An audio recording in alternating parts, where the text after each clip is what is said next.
Hello everyone, you're welcome to my channel. How you guys doing? Namaste. So today guys, I'm going to be making this beautiful, simple yet elegant hairstyle, and these are the combs I'm going to be using for this video.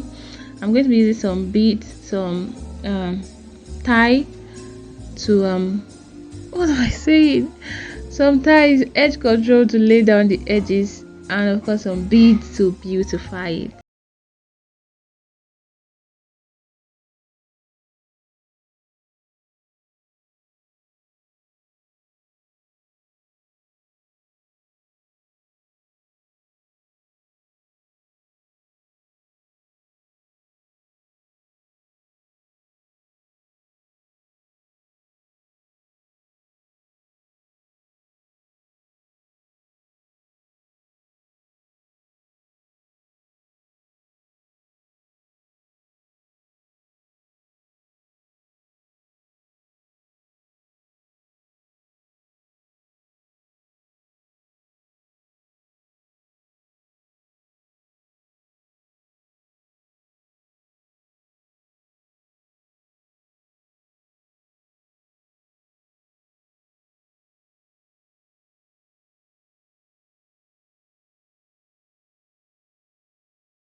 So I think with time I'm going to improve on it. So if you cannot twist like this, you can do the weaving, light weaving, and then you fluff it out with your hands to make it fuller. So I'm going to repeat the same thing on the other end also. And there we have it guys. This hair is almost done, trust me. It didn't take that long at all. Like I said at the beginning of this video, my hair is due for relaxing, so it's giving me stress combing it out because I have a lot of new growth, so I'm trying to make it flat.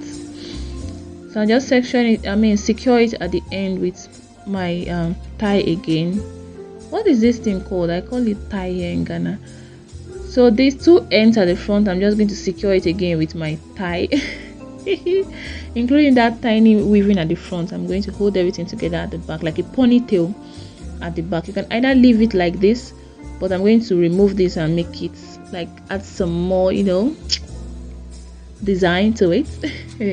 You can either leave it like that, or you can do what I'm going to do right now. I'm going to do like small bantu knots to like protect the ends from too much air or something. Like I feel like it's protected when I do it this way, like some small bantu knots at the tip like this, and it gives it some volume also. Fluff it out until it's as big as you want. So guys, this is the final look. What you think about it? What you think about it? I hope you like it, and I hope you learned one or two from it. Please remember to hit the subscribe button, like and share this video. Thank you so much for watching. Remain blessed, and I'll see you on my next video. Bye.